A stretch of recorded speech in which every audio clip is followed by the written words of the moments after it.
Let's go across to Mohammad Ghazali. Ghazali, you're of course not there. We're getting all of these reports on what's happening as far as the rescue ops are concerned. So far, they say no sign of life. With the Iranian president and the foreign minister feared dead in this chopper crash, what are the ramifications? What could you immediately explain for the benefit of our viewers here at home?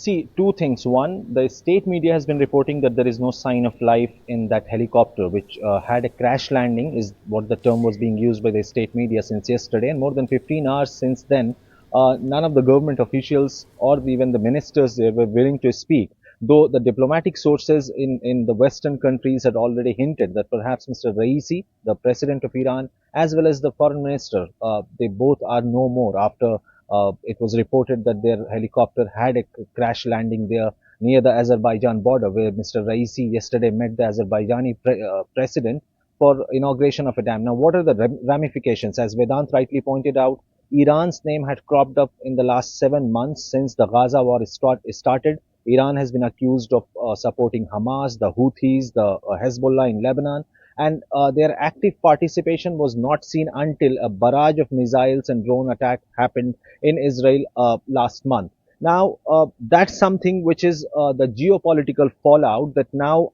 unless and until any foul play is raised by Iran, because as of now, all the experts we have spoken to right now has only said that this is an accident, and both the officials, the Iranian president as well as the foreign minister, have been killed in this helicopter crash due to inclement weather, and there is no external factors or any foreign agents as of now involved in this attack. As of now, there is no official statement on whether they have finally declared dead or not, but only what we have heard from the rescue workers giving statements that there is no sign of life which has been detected from the wrecked part of the helicopter which has been detected there.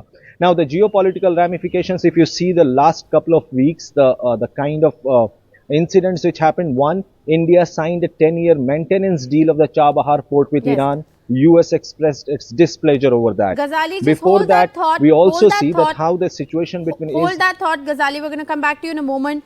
We're told this is the footage that we're getting courtesy Meher News at the moment of the moment the chopper was found at the crash site.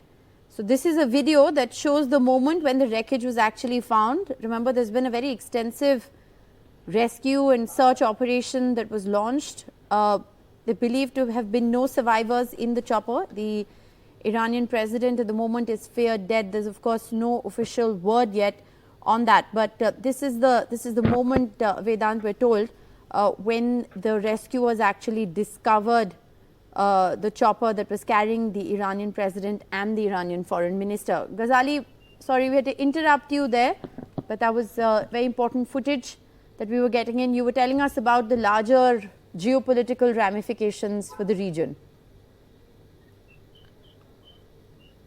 See, we know that how the situation between Israel and Iran escalated in the last 6 months. Their active involvement with Hamas, with Hezbollah, with Houthis, and Israel and Iran have been hostile to each other for decades. But the back channel talks were going on between US and Iran as well, which led to the de-escalation between Iran and Israel. And Iran was trying to kind of develop good relations, or say to stabilize its relations with US as well, despite giving overt threats in the media and all. But now this particular incident, the helicopter crash and the death of 2 senior officials, the president and the foreign minister, people will have to wait to see the kind of reaction which comes in from Iran, because some experts are also saying that we'll have to see who the successor is because Mr. Raisi was also seen as the successor to the supreme leader of Iran, Mr. Ayatollah Khamenei. And now we'll have to see that who succeeds him, because as per the constitution, the first vice president of Iran will be appointed the president, and then within 16 days the elections will have to be held.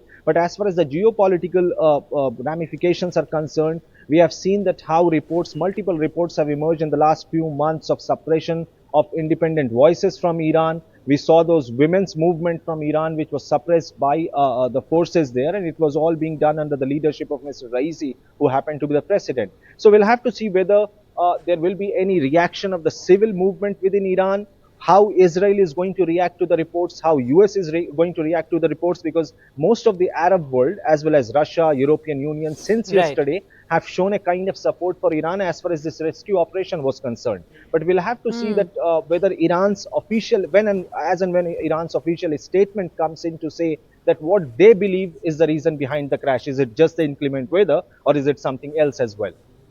Right, Ghazali, thanks very much for joining us with that update there. So we can, of course, confirm now that the Iranian president is, in fact, dead.